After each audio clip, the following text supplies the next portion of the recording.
Bem, pessoal, antes de tudo eu queria apresentar para aqueles que estão vindo, talvez pela primeira vez, a Sociedade de Direito Natural. É um grupo de estudos que normalmente, há exceções, mas normalmente se reúne aos primeiros sábados de cada mês.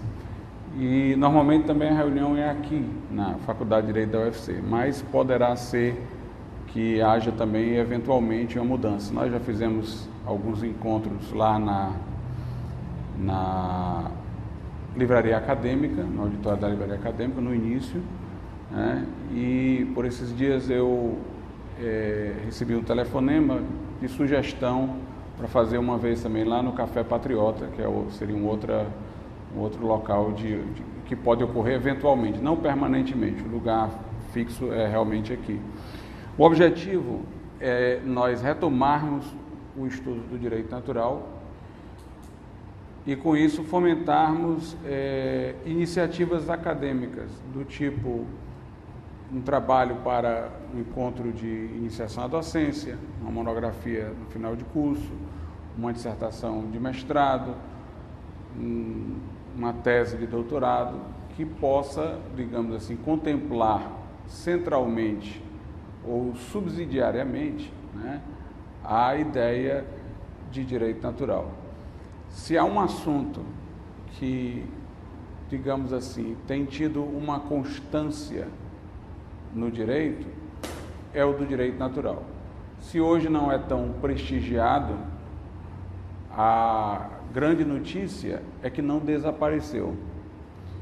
E se nós olharmos não sincronicamente, ou seja, ao mesmo tempo agora, no presente momento, mas anacronicamente, ou seja, ao longo dos séculos, nós vamos ver que todo século teve o seu modismo, que ganhou um grande número de adeptos naquela geração, mas já foi substituído na geração seguinte por outro modismo. A ideia do direito natural, entretanto, evidencia-se como não sendo um modismo, porque por mais que ela tenha tido, em certas épocas, o maior número de adeptos, ou em outras, o menor número de adeptos, a questão é que ela nunca deixou de ter defensores. Então é uma ideia que nunca ficou totalmente, como se diz, ultrapassada. No caso da Antiguidade Clássica, que foi o berço, né, da nossa civilização, foi onde formou-se a nossa noção de filosofia, era dominante a ideia de direito natural. Na patrística cristã, os primórdios do cristianismo, também tivemos uma forte presença da ideia de direito natural. Assim como, por exemplo, entre a antiguidade grega e o cristianismo, na época áurea dos romanos, e todos nós reconhecemos o quanto somos devedores do direito romano, era dominante a ideia de direito natural. Ela perpetuou-se por toda a Idade Média. No final da Idade Média, ganhou algumas ênfases adicionais nos primórdios da Idade Moderna. Infelizmente, logo em seguida, os modernos, por sua antipatia à Idade Média, em vez de pegarem essas suas ênfases adicionais e mantê-las como tais, ou seja, como adicionais, excluíram tudo que vinha da Idade Média e pegaram só essas novidades que eles estavam trazendo, que tinham o seu valor, a importância, por exemplo, dos direitos subjetivos, e turbinaram a ênfase nisso daí e perderam muito do legado da Antiguidade Clássica e da Idade Média. Depois veio o positivismo, mas mesmo na fase áurea do positivismo nunca deixou de haver defensores do justnaturalismo. Quando a humanidade, por conta do positivismo, aqueles que diziam que não existia nenhum direito senão aquele que estava posto, não existia nenhum direito, modelo, ideal, pressuposto. Na fase mais forte do positivismo, nós vimos a ascensão dos regimes totalitários, estatalistas e tal, já que o Estado era o grande protagonista do direito posto, né? E nesse momento a humanidade sofreu o impacto de regimes desumanos, como o nazismo e o fascismo. No pós-guerra, há uma reabilitação do direito natural, uma grande febre justnaturalista. Todo mundo, de repente, volta àquilo que havia deixado para trás. O Tribunal de Nuremberg, que vai julgar os generais que cometeram todas aquelas atrocidades durante o regime nazista, foi um tribunal professadamente justnaturalista. Mas é interessante que nesse período, o Norberto Bobbio, que era um positivista, mas um positivista moderado, ele escreveu obras sobre o justnaturalismo e o justpositivismo, mostrou-se surpreso de que o justnaturalismo tivesse reaparecido com tanta força, com tanto acatamento, mas ele fez uma profecia, entre aspas, né? Que, a meu ver, repercutia o estado negativo da humanidade. Ele dizia: com pouco tempo isso vai passar. Basta que as pessoas esqueçam o que sofreram durante o nazismo, que vão deixar de lado essa ideia do justnaturalismo. E ele não disse isso lamentando, ele disse isso querendo que acontecesse. Porque ele havia feito toda a sua fama, digamos assim, intelectual, na defesa do positivismo, antes da guerra. E agora o justnaturalismo, reaparecendo no pós-guerra com toda aquela força, fazia com que parecesse que tudo quanto ele havia dito estava caduco, tinha perdido seu valor. Então ele, lá no fundo, o que ele queria era que as coisas se revertessem outra vez, não para ele defender o nazismo e o fascismo, porque ele nunca foi cúmplice desses regimes, mas para que o paradigma intelectual dele voltasse a ser hegemônico e, consequentemente, as teorias dele mantivessem ampla aceitação. Então, volta o positivismo novamente. Agora nós temos o neopositivismo, pós-positivismo, que são formas de positivismo mais flexíveis, mas ainda temos a ideia de direito natural sustentada por muitos, né? Aqui e acolá, na periferia da história, e com muitos nomes também de significado, como John Finnes, que foi que é um grande jurista, na verdade, anglo-saxão. Então, se a gente for olhar do ponto de vista histórico, a gente vê que nunca houve o abandono, nunca se deixou de falar.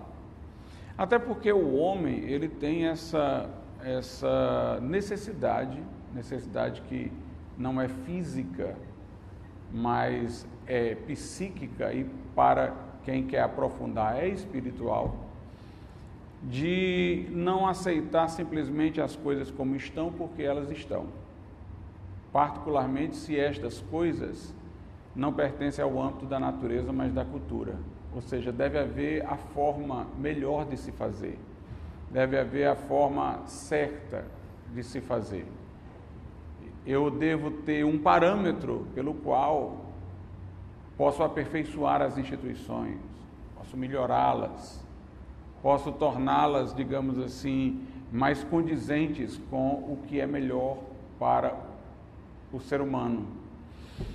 Então, sempre haverá essa necessidade de se ter algum parâmetro ideal para aquilo que está colocado poder ser avaliado, quer no sentido de aprovação, quer no sentido de desaprovação. Mas vamos entender, enfim, o que seja o direito natural.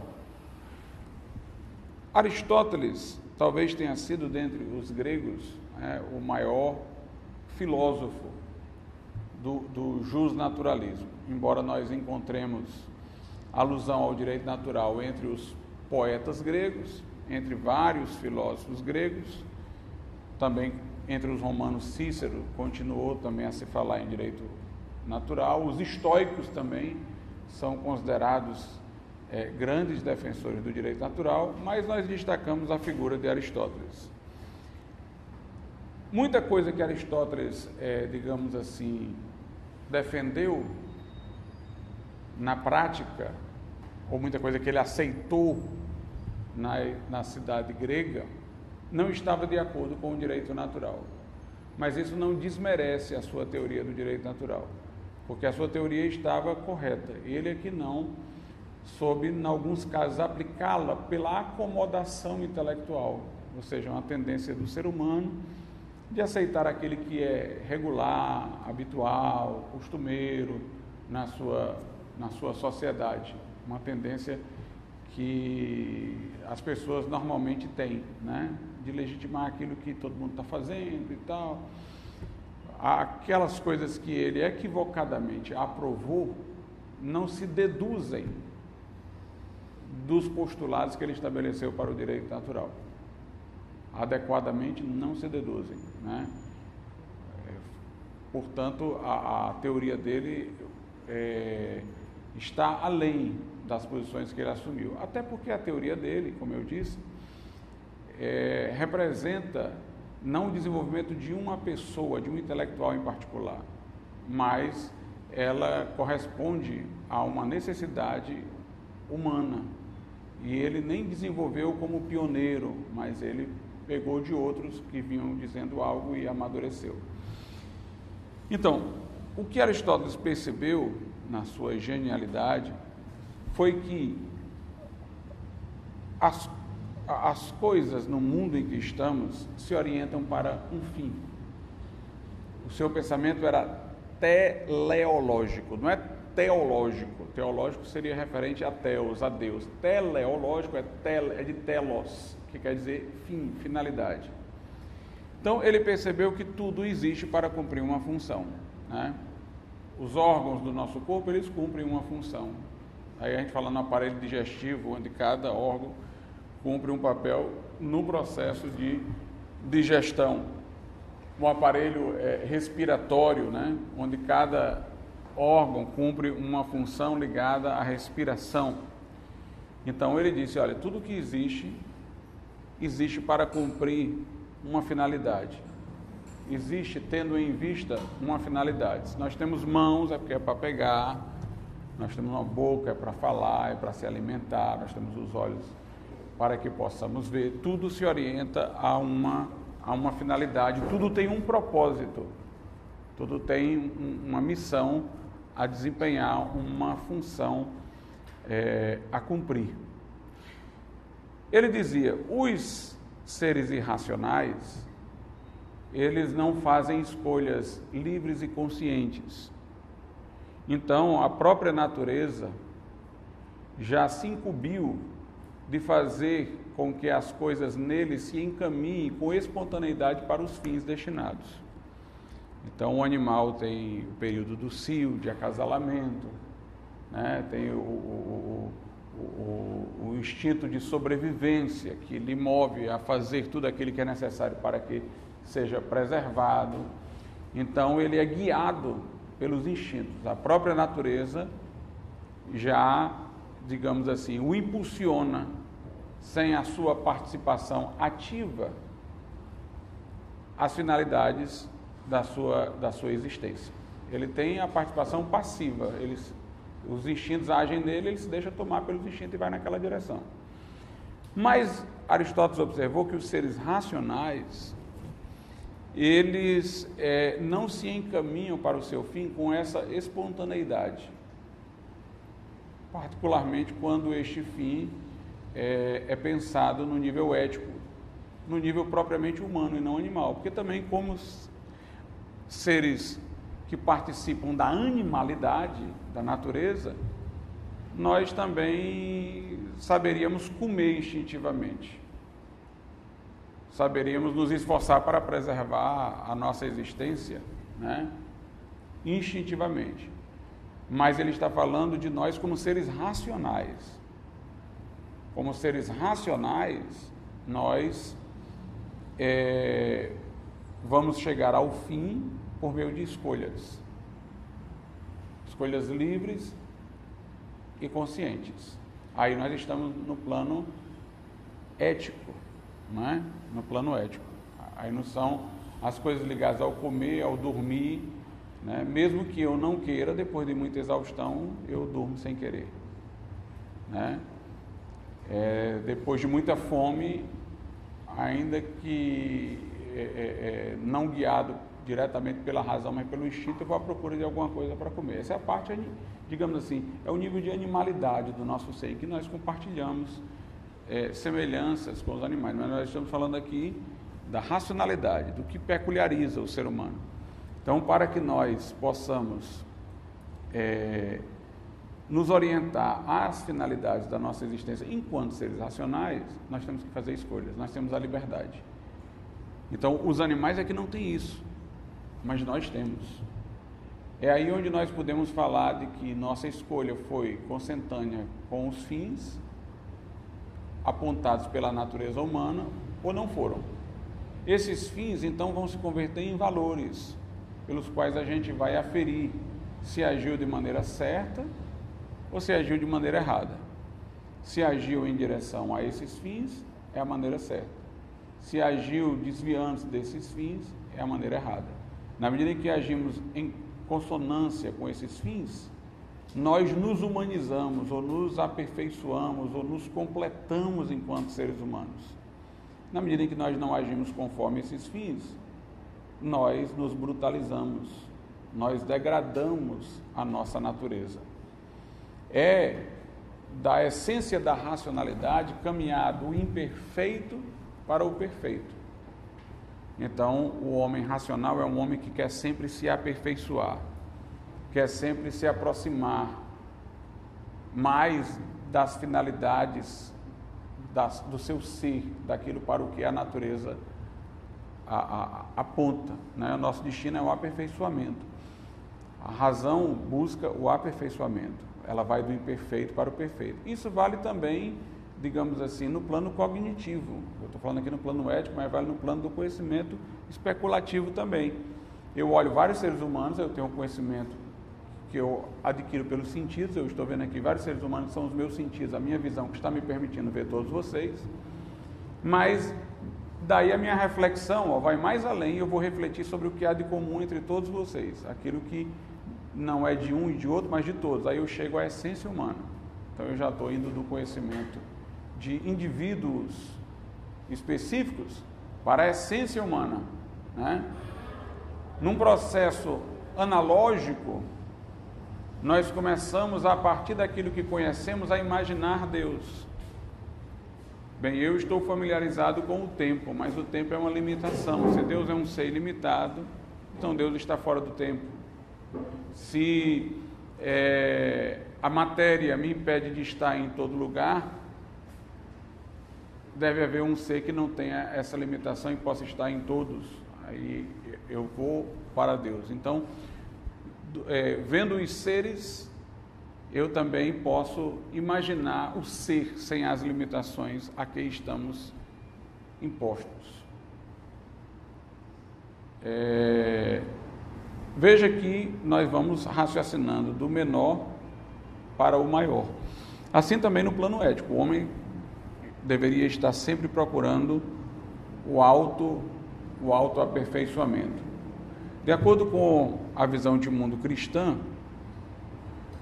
o problema que há no homem, como resultado de sua queda moral, é uma corrupção na sua natureza, no sentido de que ele projeta o fim, mas na execução ele tende a se desviar do fim. Como diz o apóstolo em Romanos capítulo 7, o apóstolo Paulo, né? Pela lei do meu entendimento eu reconheço o que é bom, mas eu não faço o que eu quero e sim o que eu não quero. Então, essa capacidade de ver o fim revela ainda que nós somos seres humanos, como fomos projetados. Mas essa dificuldade de realização evidencia que estamos numa situação moral decadente. Em vez de haver uma causa eficiente que nos leve em direção ao fim, às vezes intervém uma causa deficiente, né, que faz a gente ser trôpego no caminho. Essa corrupção significa não que o homem faça todo o mal que pode, mas que ele nunca faz todo o bem que deve, né? Há sempre devedor, é uma corrupção extensiva e não intensiva, porque ele ainda é capaz de ver aquilo que deve fazer, né? E por isso continua responsável, mas ele tem a corrosão da vontade. Mas o fato é que nossa natureza, ela se orienta, portanto, a certas finalidades. Aqui nós não estamos falando das finalidades pessoais de cada um, porque cada um como indivíduo tem seus projetos de vida, né? Tem a sua vocação pessoal, e obviamente isso daí também tem o seu elemento de importância, né, para a realização da pessoa, que se realiza também enquanto indivíduo, mas nós estamos falando aqui daquelas finalidades que são da natureza humana e, portanto, estão ligadas não a essa ou aquela pessoa, mas a todas as pessoas, né? Estabelecem os parâmetros éticos que devem ser seguidos por toda a humanidade. Então, essa é a ideia de Aristóteles. Quando Aristóteles fala de natureza, ele dá vários significados à palavra em sua metafísica. Um significado é o de quiddidade, é a essência, aquele que é comum a todos e tal. E um outro sentido, que também não nega esse aí de quiddidade, de essência que distingue e tal, é um de movimento. Ou seja, ele não apenas vê a questão da essência como algo que distingue, vamos supor, se for a essência humana, o homem dos animais, mas algo que produz um movimento. Então, a natureza é um movimento, o rio tende a correr. Os seres animados ou não, está dizendo animais animados tendem a andar, né? Então, o ser humano, eles têm uma destinação, uma finalidade, ou seja, tem certos fins que realizam plenamente a sua natureza e que ele deve, por livre escolha, ir naquela direção. Então, ele vai ver a questão da natureza de uma forma dinâmica, um movimento. De certa maneira, o que nós temos imediatamente é o esboço da humanidade. Mas como seres livres, nós temos que terminar de completar esse esboço. Nós somos uma peça de quebra-cabeça, com algumas peças faltando. Mas pelo desenho das peças que já estão presentes, nós temos condições de inferir quais são as que estão faltando. Ou seja, ver as finalidades ainda não cumpridas. E nos dirigirmos a essas finalidades. Aí é que está a questão de o homem se realizar plenamente enquanto ser humano. Essa realização do homem plena, ou da natureza humana de modo pleno, ele chama de entelequia. Aliás, entelequia, isso se aplica aos homens, aos outros seres, é a realização de uma coisa no seu plano perfeito, é o acabamento, é a atualização de todas as virtualidades, né? Aí nós vamos ter a perfeição, né? a entelequia. Então, por exemplo, se eu sou um ser social, por natureza, está no esboço dessa definição a informação a ser completada de que eu devo ser solidário. Ora, se o meu ser só se realiza plenamente em vida societária, em vida com outros, então essa vida societária obviamente vai ser mais coesa, esse elemento da minha natureza se realizará com maior plenitude se essa sociedade for solidária. Se os contratos que eu assinar, eu cumprir, portanto é o princípio da lealdade. Se a palavra empenhada for cumprida, se as promessas ditas forem realizadas.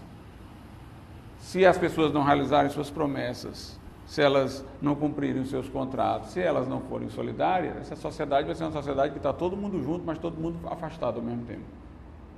Então note que a identificação de um elemento que pertence à minha natureza já aponta um fim ético a ser seguido. Nós somos seres racionais. Então tudo aquilo que me permitir ter o máximo de informação para fazer decisões mais ponderadas é bom. Uma sociedade que oculte informação não é uma sociedade boa. A educação é uma coisa boa porque ela acrescenta dados para que minha razão possa trabalhar mais eficazmente. As drogas não podem ser uma coisa boa, já que danificam a minha racionalidade.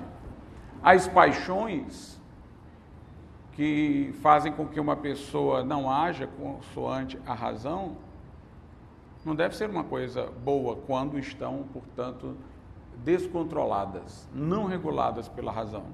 É a pessoa que sabe que comer faz mal à saúde, mas ela come porque não se aguenta. Eu já sei que uma paixão dessa não é boa. Por quê? Porque ela está contra a minha racionalidade. É a pessoa, por exemplo, que sabe de todos os prejuízos advindos de uma vida promíscua, mas ela não se regra porque ela está tomada pelas paixões, pela efervescência da sensualidade. Uma coisa dessa não é boa, porque ela desafia o poder da minha razão de reger a minha vida, né? Daquilo que eu não posso regular, não posso colocar sob a égide da razão, não pode ser uma coisa boa. Daí o apóstolo Paulo uma vez dizer, né? Todas as coisas me são lícitas, mas nem todas me convêm. Todas as coisas me são lícitas, mas eu não me deixarei dominar por nenhuma delas. Ou seja, aquilo que a minha razão não pode dominar, mas que domina a minha razão ou que impede de reger, né, o meu ser, não é uma coisa boa. Não está de acordo com a finalidade da minha existência. Me brutaliza, me coloca como um animal, que é tomado pelos instintos e que não rege pela racionalidade. Não me faz humano. Outra coisa, a liberdade faz parte do nosso ser. E aqui nós temos uma coisa interessantíssima. Todo aquele que faz o bem sempre pode fazer o mal. Essa é uma coisa que parece uma notícia ruim, né? A pessoa pode passar a vida inteira agindo com honestidade, com correção e tal. Um dia ela não vigia, não mantém a continência e faz uma bobagem.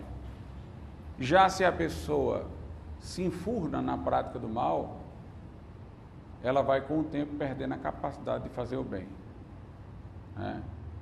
Daí a ideia de conversão religiosa, que é quando a pessoa precisa sair daquele estado porque ela não tem força por si mesma.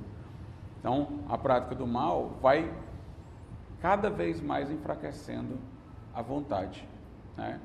O alcoólatra escolheu beber o primeiro gole.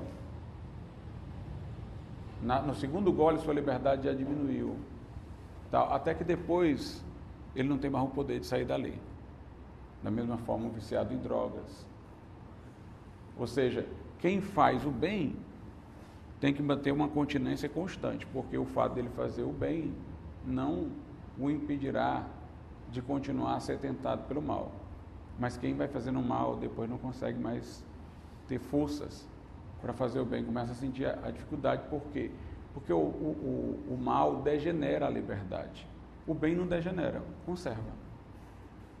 A liberdade é um bem, ser livre por si só é um bem. Então, agindo de maneira adequada, a não ser como na visão judaico-cristã, quando um dia entrarmos na eternidade, que a eternidade, por definição, é um estado que permanece, mas enquanto estamos aqui, agindo no tempo com liberdade, fazendo as escolhas certas, né,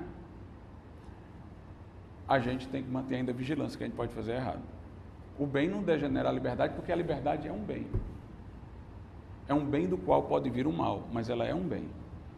Mas se a pessoa faz o mal, ela vai perdendo a sua liberdade, vai degradando a sua liberdade. Então eu devo agir de uma maneira que me faça humano. Agir de uma maneira que me faça humano é agir de uma maneira que me faça mais racional, mais social, mais livre. Então, quando eu começo a entender aquilo que faz parte da natureza humana, aquilo que me distingue dos animais, aquilo que me peculiariza como ser humano, eu vou entendendo quais são as finalidades da minha existência. Ou seja, definir a essência é definir ao mesmo tempo um movimento. É definir ao mesmo tempo aquilo para o que uma coisa tende, né? E agir dentro disso é encaminhar-se para a inteléquia, para a perfeição da natureza. Então, essa era a ideia clássica de direito natural, que foi defendida por Aristóteles, depois pelos estoicos, com algumas reformulações. Os estoicos libertaram-na de uma visão estrita da polis e deram um caráter de universalidade, depois desenvolvida pela patrística, por Santo Agostinho, desenvolvida em toda a Idade Média, até chegar ao seu ponto mais sistemático em Tomás de Aquino, né? Em Tomás de Aquino. Mais adiante, alguns pensadores agregaram alguma coisa a Tomás de Aquino, porque Tomás de Aquino ele falou muito do direito natural, ou da lei natural, como ele chamava. Na verdade, estritamente falando, o direito natural é um aspecto da lei natural. A lei natural regula a relação entre o homem e Deus, de acordo com Tomás de Aquino, a relação do homem consigo mesmo e a relação do homem com os outros. A primeira seria religiosa, a segunda, na linguagem moderna, seria moral, do homem consigo mesmo, e a terceira seria jurídica. Essa parte jurídica relativa à justiça, e justiça para Tomás envolve sempre relação, é um bem devido ao outro, ninguém é justo consigo mesmo, sempre se é justo com alguém. Essa terceira parte é que foi chamada de direito natural pelos que vieram depois. Então, o direito natural seria aquela parte da lei natural atinente à relação entre os seres humanos, né? Pois bem, depois de Tomás vieram algumas adições importantes, ressaltando o valor da subjetividade, porque Tomás falou muito normativamente do direito natural. Faltou aquela ênfase no valor do ser humano, nos direitos subjetivos das pessoas e tal. Aí isso aí quem vai falar do ponto de vista católico é Francisco Soares, que vai acrescentar, mas maximamente foram dois protestantes, Hugo Grocio e Althusius, né? Inclusive todos dois holandeses, o Grocio um arminiano, como se diz, e o Althusius um calvinista. Nesse momento foi bom, por quê? Porque era o direito natural com a ideia clássica, adicionada à importância da individualidade humana. O que veio, entretanto, depois foi que o iluminismo tomou essa ideia do direito natural. O iluminismo desconsiderou a importância do que veio na Idade Média e na Idade Antiga, e ficou só com essa ênfase última adicionada ao direito natural da subjetividade humana, negligenciando tudo mais que sobre o direito natural havia sido dito. Aí nós tivemos, como resultado disso, um excesso de individualismo, né? Tivemos um excesso de individualismo que caracterizou a modernidade, né? Essa coisa de se ver o direito natural como o direito de fazer o que quiser, o direito a uma felicidade interpretada de forma consumista, cada um escolhe o que quer e tal, e virou essa bagunça, né? Inclusive, contemporaneamente, se defende ainda essa visão extremamente individualista, pelo menos por parte de alguns, sem nem fazer mais alusão ao direito natural. Como se fosse mais um direito de cada um de realizar os seus caprichos. É a sociedade mimada, como alguns autores a têm chamado, né? Mas voltemos. Então nós vimos aí essa ideia de direito natural clássica. Em Tomás de Aquino, a coisa aperfeiçoou-se, porque Tomás de Aquino fez distinção entre 4 leis: lei eterna, lei natural, lei humana e lei divina. Vamos começar pela lei eterna e pela lei divina. A lei eterna é a ordem da razão de Deus, ou a razão, ou a ordem estabelecida pela razão divina. A lei eterna rege todo o universo, que confunde-se com a própria racionalidade de Deus, que sustenta e mantém e conserva todo o universo. Essa seria a lei eterna. A lei divina, ela envolve a revelação para o homem de aspectos da lei eterna. No caso, a lei divina em sentido amplo, que seria a palavra de Deus revelada, contém descrição de como Deus fez o mundo, contém os mandamentos éticos para o homem, E ela adiciona também alguma coisa à lei eterna, porque houve aqueles mandamentos que tiveram uma validade temporária, uma função meramente pedagógica, como no caso de Israel, certos ritos e sacrifícios seriam, digamos aí, determinações da lei eterna. Daqui a pouco eu falo o que é que ele quer dizer por determinações, mas as determinações, elas podem ser abolidas, podem ser revistas, podem ser mudadas, porque elas são em função de um momento específico. Então a lei divina tanto traz alguns elementos revelados da lei eterna, no sentido global, fala sobre a ordem da natureza, como Deus fez o mundo, como traz aquilo que moralmente Deus quer dos homens, como fala também de coisas que tiveram validade temporária, que são, na linguagem Tomás, de determinações. Agora vamos à lei natural e à lei humana, que vai ter um paralelismo analógico com essa relação da lei eterna com a lei divina. Tomás dizia, se fomos criados à imagem e semelhança de Deus, somos seres racionais, então nós somos capazes de descobrir as leis que regem o universo, pelo menos até certo ponto, o que se comprova, né? Pelo fato de que a gente, através da ciência, tem descoberto como é que as coisas acontecem, a evaporação e tal, inúmeras leis físicas nós temos descoberto, inclusive que seguem fórmulas matemáticas rígidas. Então, há uma congruência entre a ordem do universo e a nossa racionalidade. Aí Tomás explica, porque o mesmo Deus que fez o universo nos dotou de razão, né? Aquele que fez todas as coisas é a luz que alumia todo homem que vem ao mundo. Então tem essa congruência e a gente consegue perceber até certo ponto a ordem do universo, né? Progressivamente vamos descobrindo. E por outro lado, somos capazes de descobrir, examinando a nossa própria natureza, né? Quais são os fins a que ela se destina, a que ela tende. E aí nós descobrimos os princípios éticos de ação, os chamados primeiros princípios da ética, estão ligados a essas finalidades da natureza humana. E é interessante isso, que hoje em dia nós encontramos uma grande arrogância na ciência e nós encontramos um grande ceticismo na ética. É curioso, né? O homem acha-se capaz de descobrir até quantos milhões de anos o universo tem. Qual foi o processo que aconteceu para o Big Bang ter surgido? Uma vez eu fui num planetário e fiquei surpreso. Apareceu lá em cima no planetário como é que todos os planetas foram feitos. Aí explodiu um planeta, se encontrou com outro, aí falava da Terra e tal. Eu digo, é muita arrogância humana. Quer dizer, isso teria acontecido na visão de quem defende isso milhões de anos antes do ser humano existir. O cara está em detalhes falando como aconteceu. Quer dizer, a gente que eu quero dizer, o homem do presente tempo, se acha numa arrogância enorme para poder explicar os mistérios do universo. Aí quando chega na hora da ética, o que é que você vai fazer aqui? É certo ou errado? Não, quem sou eu? Ninguém sabe o que é certo e o que é errado. Isso é uma coisa incognoscível e está relativo. Quer dizer, é como disse alguém, né? Dizendo-se sábios, tornaram-se loucos, porque o cara saberia todo o universo e ele não sabe o que é certo e errado numa situação específica em que ele está. É um desnível, né?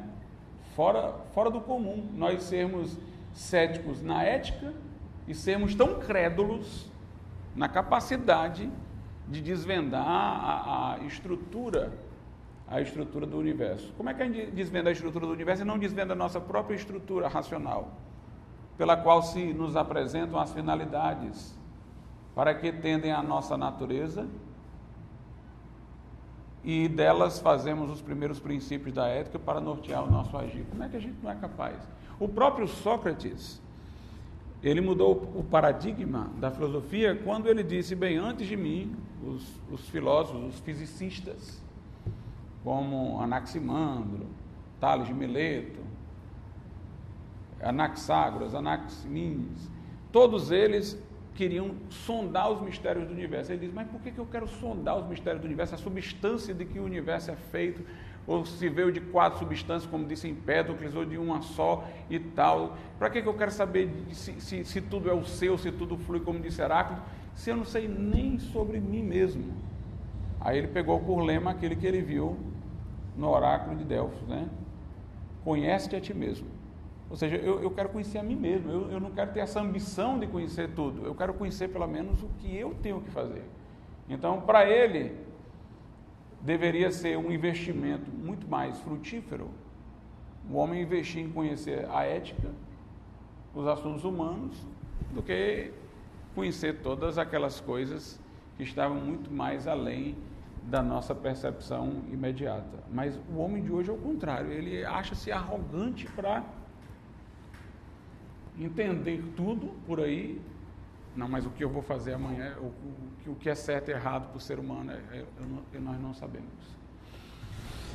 Pois bem, então Tomás vai dizer que a lei natural é a participação da razão humana na lei eterna, ou a participação da racionalidade humana na razão divina. Essa participação da racionalidade humana na razão divina é que nos permite, já vimos, no âmbito das ciências especulativas, ver as estruturas do universo, conhecer as regularidades do universo, né, até decifrar o que acontece no universo com fórmulas matemáticas. Mas a nossa participação na razão divina acerca da nossa própria natureza, o entendimento da nossa racionalidade por participação na razão divina, para entender acerca da nossa própria natureza, aí é que gera a lei natural. Então, a lei natural é a participação da razão humana na razão divina, mas referida ao próprio homem. É quando eu vou pensar na lógica do mundo criado por Deus, portanto, mantido pela lei eterna, mas no mundo humano, né? Aí eu tenho a lei natural. Lá em Romanos, no capítulo 2, o apóstolo Paulo fala também dessa lei natural, quando ele diz que mesmo os gentios que não conhecem a lei, os pagãos que não conhecem a lei, quando eles agem de acordo com a lei, eles mostram ter a obra da lei escrita em seus corações, e tanto seus pensamentos como sua consciência testemunhando, quer a favor, quer contra aquilo que eles fizeram, né? Aquilo que eles fizeram. Então, Tomás entendeu que na própria natureza humana tem essa lei estabelecida, escrita, que nós, como seres humanos, por autorreflexão, podemos identificar. Isso seria a lei natural. Mas a lei natural teria apenas os princípios primeiros, como, por exemplo, eu devo ser leal, eu devo ser honesto, eu devo ser justo com o meu próximo, eu devo falar a verdade, não mentir, eu não devo matar e tal, essas coisas assim bem elementares, os primeiros princípios. Dos primeiros princípios, vêm as conclusões. Na verdade, por exemplo, o primeiro princípio não é nem que eu não devo matar, o primeiro princípio é que eu devo fazer o bem ao meu próximo. O não matar já é uma conclusão. Se eu devo fazer o bem ao meu próximo, eu não devo matar. Se eu devo fazer o bem ao meu próximo, então eu não devo furtar. Então, para ele, o que nós aprendemos com imediatez são os primeiros princípios. Ele diz, esses primeiros princípios todo homem deve reconhecer, porque eles são a condição de validade do discurso ético. Não dá nem para discutir eticamente se eles não forem reconhecidos. O cara está discutindo aqui comigo. Se ele não presume que falar a verdade seja um valor, se para ele tanto faz falar a verdade como mentir, por que ele está discutindo comigo, eu estou discutindo com ele? Nem sentido faz. Então, eles são condições da própria viabilidade do discurso ético. Assim como o princípio da não contradição é uma condição de validade do discurso especulativo e de todo o discurso em geral. O princípio da não contradição diz que uma coisa não pode ser ela e o que nega ela ao mesmo tempo sob o mesmo aspecto. Esse princípio é condição da razão especulativa e da razão em geral. Por quê? Porque se uma pessoa tentar me convencer de qualquer coisa, inclusive de que não há o princípio da não contradição, ela precisa dele. Ela vai dizer, o princípio da não contradição é falso, porque tarará, tarará, tarará, ela está presumindo que se os argumentos dela são válidos e o princípio da contradição não existe, quem diz que ele existe está errado, porque dizer que ele existe e que ele não existe, ao mesmo tempo, sob o mesmo aspecto, não podem os dois estarem certos. Então, até quando se tenta negar, se presume. Ele diz assim como existem os princípios da razão especulativa, A é igual a B, B é igual a C, então A é igual a C, o todo é maior do que a parte, esses princípios ninguém discute, se presume. Assim também existem os primeiros princípios da eticidade.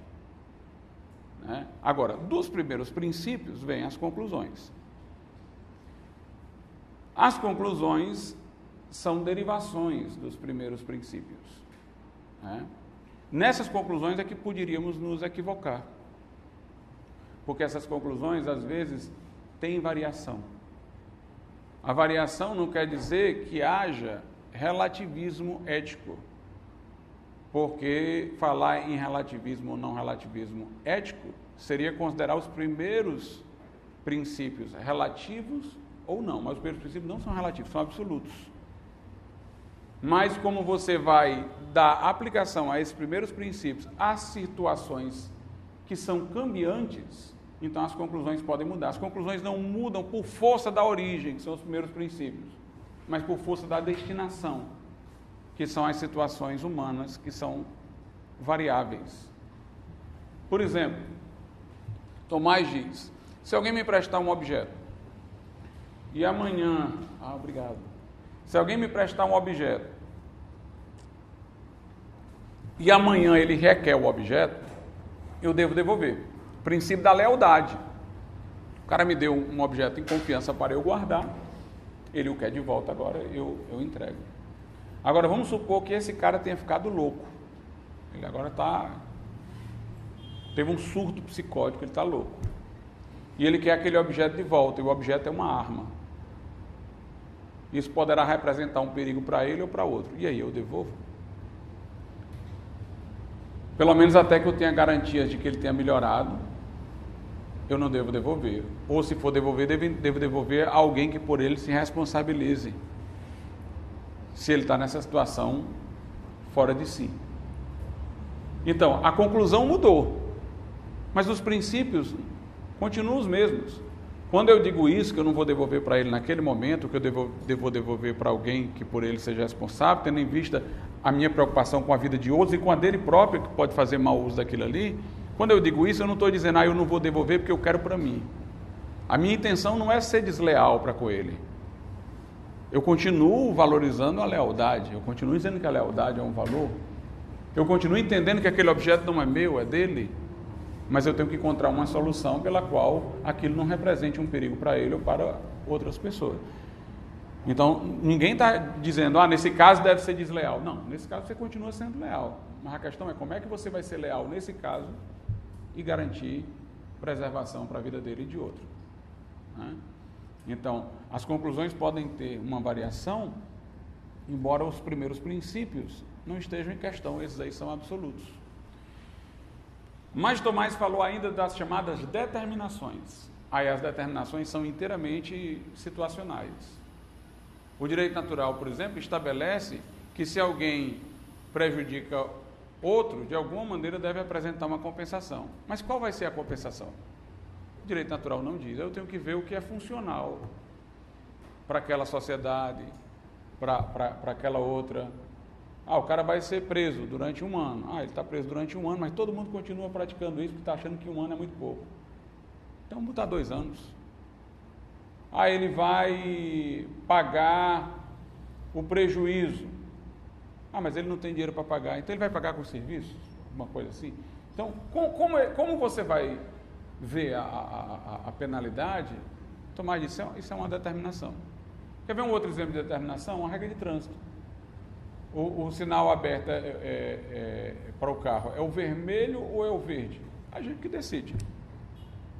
O direito natural tem a preocupação apenas de que a gente evite que a vida de alguém possa estar ameaçada por um acidente. Mas como é que a gente vai regular isso daí? O direito natural não tem o que dizer. São regras técnicas, são decisões. Então, isso são as determinações. Essas determinações, na lei humana, equivalem àquelas determinações que eu falei lá na lei divina.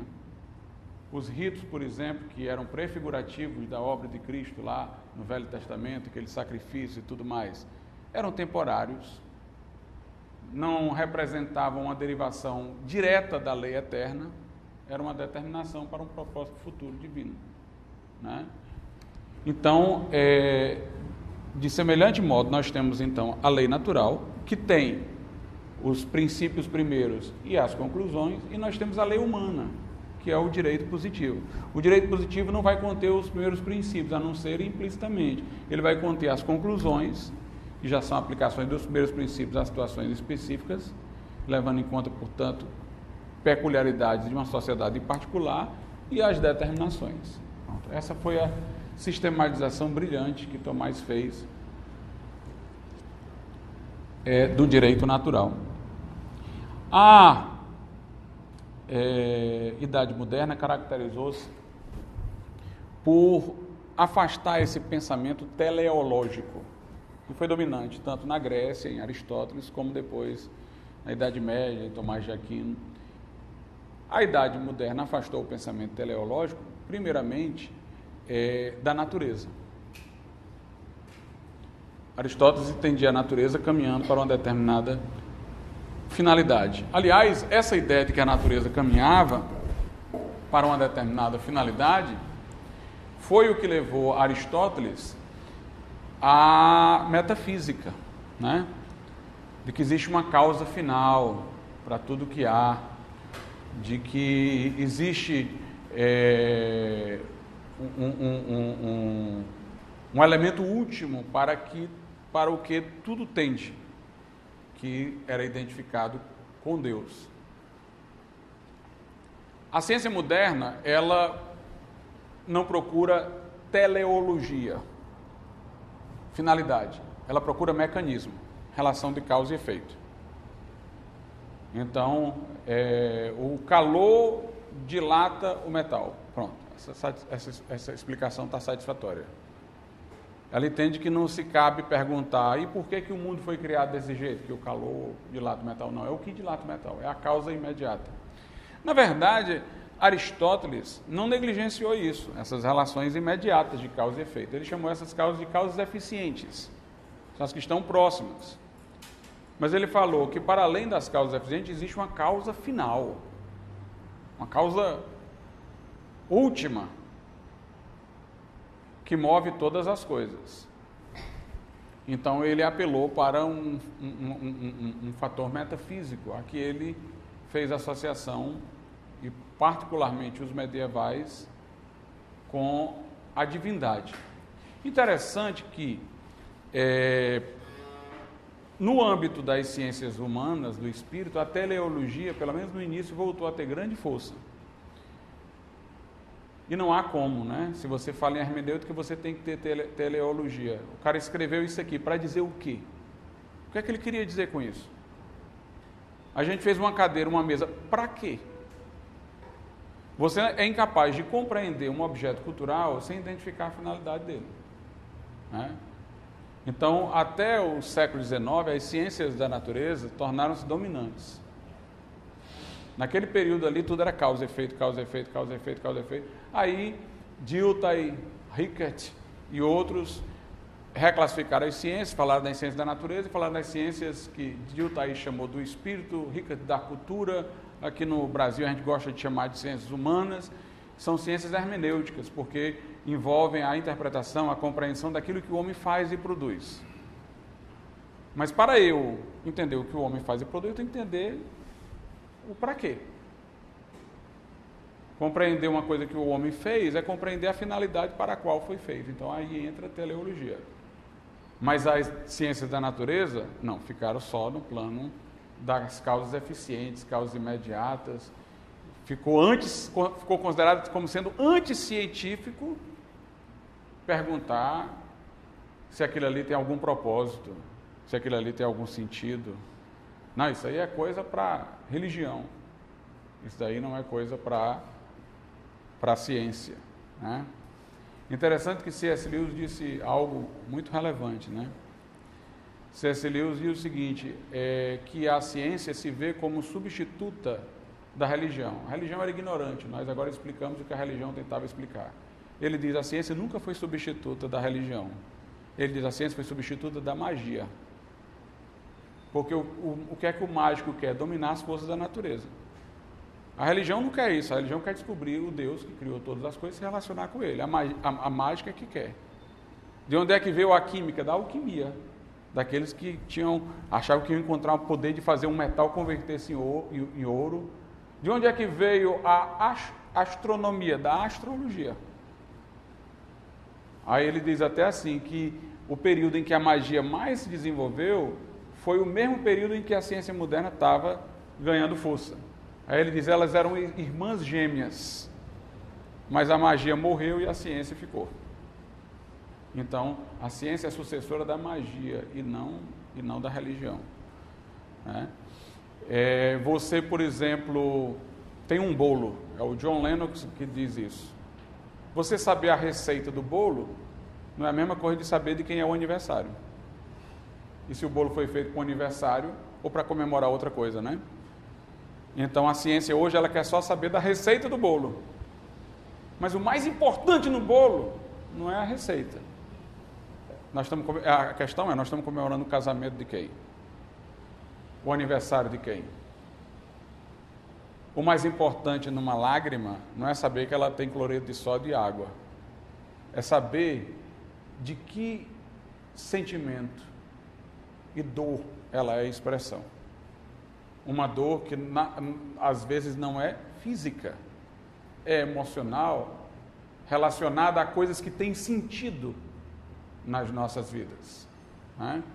Então aí nós temos um outro plano de consideração. Agora, algumas coisas que a ciência tem dito ultimamente tem feito com que o pensamento aristotélico esteja voltando. Volta com outros nomes, mas volta. A questão de serem outros os nomes é até porque se voltasse com o mesmo nome, o pessoal iria logo bloquear, pelo preconceito que ficou com certas denominações. Né? Mas ela reaparece com outros nomes. Então, por exemplo, hoje em dia,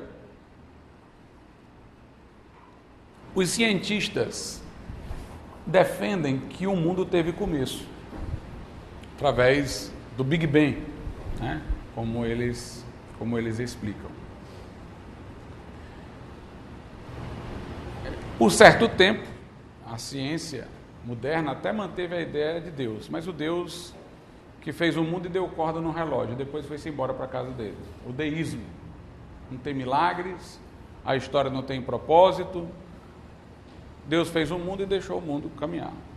Mas depois de um tempo eles não queriam nem Deus nessa posição, nem Deus nessa hipótese de encerramento para poder dar uma explicação para uma coisa que eles ainda não tinham. Começaram a dizer que o universo era eterno. De certa maneira voltaram até uma coisa dos gregos, né, sob outras formas. O grego supunha que a matéria era eterna, embora a forma que se dava à matéria vinha de uma mente inteligente. Mas eles começaram a dizer que o universo era eterno. Não tinha tido começo. Então Deus não precisava aparecer na história. Mas depois começaram a defender, por uma questão do redshift, da luz vermelha que vai ficando, que indica que o universo está se expandindo e tal. Começaram a dizer, não, deve ter havido um começo e uma explosão, e isso aí está fazendo as coisas se afastarem. Então teve um início, teve um começo de tudo. Teve um momento lá que houve o Big Bang. Einstein ficou extremamente perturbado com essa ideia, porque ele não queria trazer nenhuma hipótese teológica para a origem do universo, e dizer que o universo teve começo parece necessariamente evocar algum ser transcendente que lhe tenha dado o começo. Ele ficou extremamente perturbado, criou até um fator lá que seria para explicar isso aí e tal, e depois ele admitiu, esse fator eu inventei, tentando salvar a coisa, mas eu vi que não dá certo mesmo e tal. O Big Bang tem problemas, né, também a serem considerados, particularmente porque dificilmente a gente imagina que de uma explosão vem a ordem, né? A causa não pode ser, digamos assim, inferior ao efeito. Todo ser que leva o outro à perfeição deve ter ele próprio a perfeição a que leva o outro. A causa contém o efeito. Ela não pode ser inferior. Então, se eu explodir uma casa, eu não tenho a Disney. Né? A explosão gera desarmonia, desorganização e tudo mais. Tem outros problemas também ligados à teoria do Big Bang. Mas não deixa de ser interessante tomar, né, sem entrar nas outras discussões, essa coisa para o que tende a ciência hoje de admitir que teve um começo. Não, teve um início. Teve um começo. Inclusive, tem uma coisa interessante na teoria do Big Bang, é porque antes do Big Bang não havia tempo. Porque tempo está associado a movimento. Então, aquele grãozinho, era um grãozinho, o universo todo veio de um grão. Alta condensação de energia daquele grão explodiu e formou tudo isso aqui. É preciso muita fé, né? Mas a questão é que eles vão dizer que antes daquela explosão não havia tempo. O tempo é a sucessão. Quando houve a explosão, começou o tempo. Então, o tempo foi criado. O universo teve início. E com o início do universo, surgiu o tempo. Agora, para haver a explosão, alguma coisa aconteceu. E a pergunta é, se não havia o tempo e se tudo permanecia o mesmo, o que é que fez acontecer? Dizem os defensores do Big Bang que uma primeira fração de tempo ali que surgiu não seguiu as leis da física que nós temos hoje. Ou seja, a própria explosão não pode ter seguido as leis da física, porque as leis da física surgiram com a explosão. O mundo do qual veio a explosão é que veio e na explosão as leis da física apareceram. Então, aquilo que deu ocasião à explosão não veio das leis da física. O que é isso? Milagre, não é não? O que é um milagre? Um milagre não é aquilo que não pode ser definido pelas leis da natureza? Então, para que houvesse a explosão e surgisse o universo com as suas leis, alguma coisa tem que ter acontecido e essa coisa não estava submetida às leis. É a definição que a gente dá de um milagre. Um milagre teve que acontecer. Essa ideia do Big Bang tem alimentado, sem entrar em detalhes como foi que aconteceu, se não aconteceu, mas a ideia subjacente, o universo teve começo, o tempo teve princípio, tem alimentado a retomada do chamado argumento Kalam da existência de Deus, que tem sido muito enfatizado por William Lane Craig no nosso tempo. Né? O que é que o Craig diz? Tudo que teve início tem que ter uma causa. Nada surge do nada. Se algo teve início... Tudo bom, Ida? Se algo teve início, né? Então teve uma causa, alguma coisa causou o início. E o argumento aí de Aristóteles que volta é aquele de que existe uma causa não causada. Existe uma causa não causada, existe Deus na origem, que criou todas as coisas. Os existencialistas, mais particularmente Sartre, diziam que a ideia de Deus defendida aí é uma ideia contraditória, porque Deus seria a causa de si mesmo. Mas nós não dizemos que Deus é a causa de si mesmo. Nós dizemos que tudo que é contingente, ou seja, teve início, precisa de uma causa. Um ser que não teve início não precisa de uma causa. A causa não causada não é a causa de si mesmo, porque não teve princípio. Para ela ser a causa de si mesma, ela teria que ter não existido e ter existido, o que fere o princípio da não contradição. Em algum momento não existiu e ela fez ela própria existir. Realmente aí é ilógico. Mas nós dizemos que todas as coisas contingentes e que tiverem início precisam de uma causa. Aquele ser que não teve início não precisa de uma causa. Ele é causa, mas não é causado. Não seria a causa não causada. Então esse argumento foi retomado nas discussões por conta da questão do Big Bang. A outra questão é o argumento teleológico, era assim que era chamado por Tomás de Aquino em referência a Aristóteles, que seria a prova de que existe um projetista para o universo, que o universo veio de um ser inteligente porque o universo está orientado para fins. E são seres inteligentes que criam as coisas orientadas para fins. Nós há pouco falamos aqui das ciências humanas, nas quais os objetos produzidos, que são objetos culturais, para que sejam compreendidos, eu preciso perguntar com que fim foram criados pelo homem. Né? Eu pergunto, o homem fez isso para quê? Para eu entender uma cadeira, uma mesa, não é pegar uma trena e ficar medindo as suas partes. É entender para que foi feito isso aqui. E essa pergunta do para quê é porque eu entendo que veio de uma pessoa inteligente. Né? As coisas que acontecem ao acaso, eu não pergunto quem foi que fez. Eu pergunto quem foi que fez quando eu vejo que aquilo ali é fruto de uma elaboração consciente. Então, quando eu pergunto qual é o sentido dessa cadeira, com que propósito foi feita essa cadeira, é porque eu presumo que tem um ser inteligente por trás, que fez, um ser humano. Né? Então, levantou-se novamente a questão da arte do universo. O argumento teleológico era esse: deve haver um projetista, deve haver um ser que criou, porque as coisas se encaminham para uma finalidade. Alguém deve ter feito essa destinação, um ser inteligente criou essa relação de meios e fins. Isso tinha sido, como eu disse, descartado pela ciência moderna, transformou-se numa ciência mecânica, de mecanismos, de busca de relações de causa e efeito, sendo as causas não as finais, mas as eficientes, e abstraindo a pergunta sobre a origem ou quem tenha feito o universo. Então, explicar a evaporação não era dizer quem foi que criou a água, quem foi que criou o calor, era explicar que a água aquecida evapora. Relação de causa e efeito. A vida teria vindo de um processo evolutivo, por seleção natural, a partir de muito tempo. Inclusive, o tempo sempre era cogitado de forma bem exagerada, milhões e milhões de anos, que era para dar tempo ter acontecido a evolução. A evolução, para que ganhasse uma margem maior de probabilidade, precisaria que o universo tivesse muitos e muitos anos.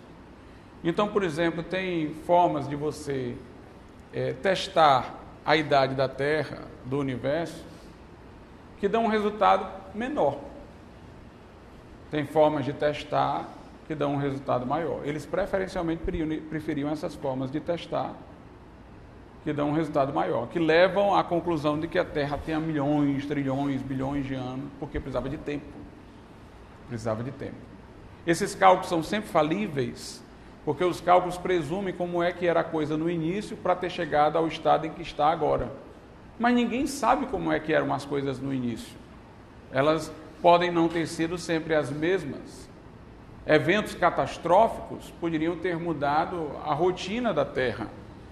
Então, eles presumem que a Terra não teve esses eventos catastróficos, seguiu uma rotina e fazem o cálculo a partir daí. Mesmo assim, mesmo seguindo, digamos assim, os veículos que eles têm para poder fazer esses cálculos, tem alguns que levam a cálculos bem menores e outros a cálculos bem maiores. Eles preferem os que levam a cálculos bem maiores, porque precisa de tempo para que tenha acontecido essa evolução, né, de maneira a que tenhamos os seres complexos que agora existem, em particular o ser humano. Né? Então, na visão darwinista, dentro de uma espécie existiriam variações, e aquelas variações que deixavam aqueles indivíduos da espécie mais aptos à sobrevivência lhe garantiam continuidade, enquanto que os outros iam desaparecendo, e aí novas mudanças aconteciam, novas variações a partir desse, e aí ia havendo o avanço, né? Até se mudar de uma espécie para outra mais avançada e mais complexa. A questão é que Darwin nunca comprovou isso. O que Darwin comprovou foi que existem dentro das espécies variações, e que algumas dessas variações permitem certos indivíduos portadores terem mais vantagem de sobrevivência que outros. Mas ele nunca pôde mostrar que disso daí viria uma mudança de uma espécie para outra. Ele nunca comprovou isso. E dizia que ninguém poderia comprovar, porque ninguém poderia viver tempo suficiente para acompanhar essas mudanças tão lentas, que demoravam milhões de anos, para acontecer. Mas variações dentro de uma espécie são uma coisa. Mudança de uma espécie para outra, aí já é um salto qualitativo e não quantitativo. Trata-se de uma indução apressada. Eu concluí da investigação de uma coisa uma outra maior. A indução deve me levar a concluir aquilo que de imediato eu estou observando, não aquilo que eu não pude observar. Então, se ele concluísse, por exemplo, que das variações, os que tivessem variações que ambientalmente lhe favoreciam, teriam mais chance de sobrevivência, se ele tivesse dito isso, ele teria tido uma conclusão científica. Mas dizer que eles vão ter tantas variações que lhe permitam mudar de uma espécie para outra, aí ele não pode concluir dessa mera observação. É um salto muito grande. Por isso que legitimamente se pode dizer que a evolução é uma teoria e não uma coisa comprovada cientificamente. Por outro lado, Darwin disse que somente uma coisa poderia mostrar se a teoria dele estava certa ou errada. Eram as colunas geológicas. Elas iriam mostrar os seres transicionais que estavam entre uma espécie e outra. Nunca foram encontrados esses seres de transição. Se percebia, pelo exame dos estratos na Terra, era que seres surgiam repentinamente e não tinham as formas intermediárias, né? Nós temos a explosão cambriana, que foi não sei quantos seres que aparecem na coluna e sem transições. E sem transições. Até os evolucionistas têm tentado de várias maneiras explicar o porquê disso daí. Tem uns que dizem assim, não, é porque o processo evolutivo acontece nas partes moles, dentro do corpo. O que se fossiliza é só a parte dura, então não dá para ver as mudanças. Porque as partes moles nós não temos. Então ele não pode também sustentar nada, ele não pode sustentar no que não viu, não pode se argumentar pela ignorância. Se ele não tem acesso às partes moles, que eram as que poderiam provar, ele não provou, né? Tem um outro que é Stephen Gould, que defendeu a teoria do equilíbrio pontuado. Interessante que esse autor, ele é considerado pelos outros evolucionistas meio louco por causa dessa teoria que ele criou, mas foi no desespero que ele criou para explicar esse negócio aí de que não apareciam formas de transição. Mas os outros dizem o seguinte, ele é meio louco, mas nós não vamos ficar contra ele porque ele também é contra os que acreditam numa criação. Então, ele é nosso aliado, querendo ou não, né? Mas Stephen Gould foi muito respeitado nos Estados Unidos. A teoria do equilíbrio pontuado, segundo ele, é a seguinte. Ele disse, bem, nós não encontramos essas formas de transição porque o que foi fossilizado foram grandes números de animais de uma vez só, ou seja, populações bem amplas. Mas alguns desses que estavam nessas populações amplas se isolaram. E foram esses isolados que evoluíram, porque em grandes populações não existe como haver evolução por causa do fluxo de genes. Por exemplo, você tem um cachorro que nasceu com determinadas características, mas aí ele está cruzando com outros cachorros que têm outras características, no final das contas aí se dilui aquela característica específica dele, né? Então ele diz o seguinte, características específicas não conseguem se manter dentro de grandes populações porque tem um fluxo de genes. Então alguns se isolaram, aí em grupos menores eles conseguiram evoluir. Aí depois se juntaram às populações maiores, aí quando fossilizou foi a maior, aí sempre aparece já pronto. Mas qual a prova que ele tem de que esses grupos se isolaram, né? Ele não tem nenhuma prova disso. Então, nem os outros evolucionistas deram aceitação a essa afirmação. Então, houve grandes problemas. Um dos problemas, talvez grandes para a teoria da evolução concernente à origem da vida, tenha sido alguns sistemas complexos que o próprio Darwin, à sua época, já identificou, como, por exemplo, o olho. O olho, ele é um órgão composto de tantas partes interdependentes, é tão complexo que há dificuldade de imaginar como é que uma parte dessa aqui, sem a outra, podia ter qualquer tipo de funcionalidade. Né? Para que haja evolução, é preciso que alguma coisa que tinha uma funcionalidade numa época, seja acrescentada a outra que tenha funcionalidade noutra época, que as duas se conjuguem e tal, e vão se harmonizando e tal, mas nenhuma parte do olho você consegue imaginar que funcionalidade poderia ter sem o restante, porque é uma relação de interdependência muito grande. Então o próprio Darwin admitiu, eu tenho dificuldades de explicar como é que pode ter havido a evolução do olho humano. O Richard Dawkins, que escreveu O Delírio de Deus, não, Deus um delírio, né? É Deus um delírio. Ele diz o seguinte, bem, nós poderíamos imaginar, antes do olho como temos agora, 5% do olho, seria 5% da visão, já seria alguma utilidade, até chegar no olho completo. Mas quem foi que disse que 5% do olho é 5% da visão? Uma parte do olho sem o restante não permite ver. Aí ele disse, alguns seres unicelulares têm uma tela de pigmento que dá senso de direção. Então, quem sabe disso daí evoluiu para o olho. Mas quando você vê o mecanismo pelo qual isso funciona, não tem nada a ver com o mecanismo pelo qual o olho funciona. Todas as situações que foram imaginadas como intermediárias entre o olho mais desenvolvido, como por exemplo dos animais e dos seres humanos, e outras coisas anteriores, não dão certo porque se percebe que o mecanismo de funcionamento é completamente diferente, não dá para ter evoluído de um para o outro. Porque a evolução é por grau de complexidade, isso era menos complexo, aquele é mais complexo. Mas aí você não tem grau de complexidade em gradação, você tem mecanismos completamente diferentes. Um outro elemento de sistema complexo é a coagulação sanguínea, que aí é todo um sistema de avisos, de monitoramento e tal, para garantir o nosso sistema de defesa, de imunidade, os anticorpos. Já pensou, quase tudo que nos ataca, a gente tem sistema de defesa? A gente vai para um lugar que uma bactéria que o nosso corpo nunca conheceu na vida nos ameaça e o corpo, conseguindo ou não debelá-la, tem um sistema de defesa para ela. Como se ele já tivesse, digamos assim, na ficha policial, aquela bactéria. A gente já conhece quem é ela, vamos atacar. De onde é que conhece, né? É uma coisa, assim, impressionante, né? Impressionante. E outros sistemas complexos. Mas o fator que realmente desencadeou tudo foi a descoberta da complexidade da célula humana. Na época de Darwin, ele não sabia da complexidade que havia dentro da célula. Ele imaginava a célula como uma substância viscosa e tal, mas sem grande complexidade lá dentro.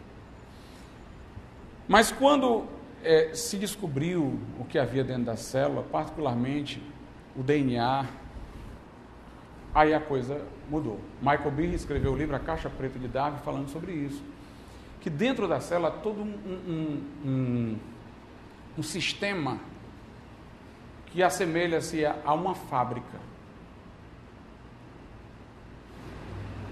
Há máquinas lá dentro funcionando.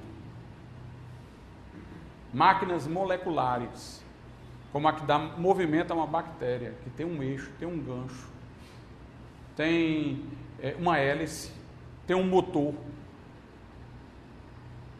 Ele diz, isso impressionou demais os cientistas, porque a célula é complexa demais. E todas essas coisas são interdependentes, aí ele criou o conceito de complexidade irredutível. Complexo porque tem várias partes, e irredutível porque nós não conseguimos imaginar nenhuma parte funcionando sem a outra. Como eu disse, o sistema de coagulação já era visto como complexo e irredutível, mas era mais visível, né? O sistema de defesa, o olho, a asa. Se você imaginar um ser com um comecinho de asa, mas que ainda não possa voar, isso é uma desvantagem, é mais fácil o predador pegá-lo, né? Ele vai ter dificuldade de equilíbrio. Ou você imagina a asa pronta e todo o sistema de equilíbrio para uma ave sair voando, que é uma coisa impressionante.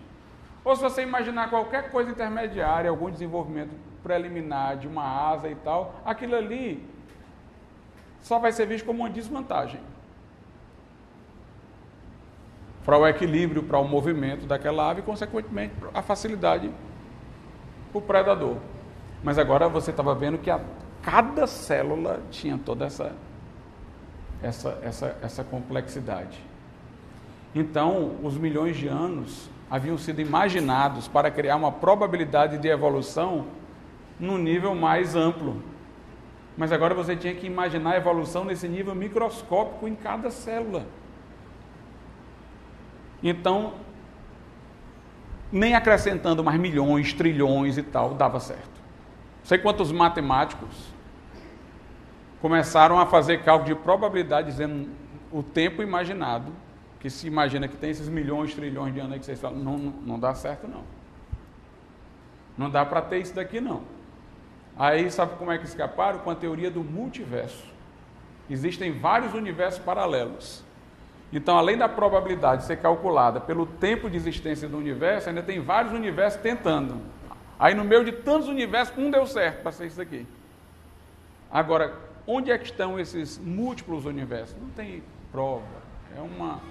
É uma especulação para tentar salvar a todo custo, né, a teoria. No DNA nós temos um código de informação. Hoje nós entendemos que ali tem informação. Uma informação que o RNA decodifica para poder produzir proteínas. Então alguns já assemelharam coisas nas células, a biblioteca, tradutor, leitor, código. Hoje está ganhando força no estudo da genética a ciência da informação.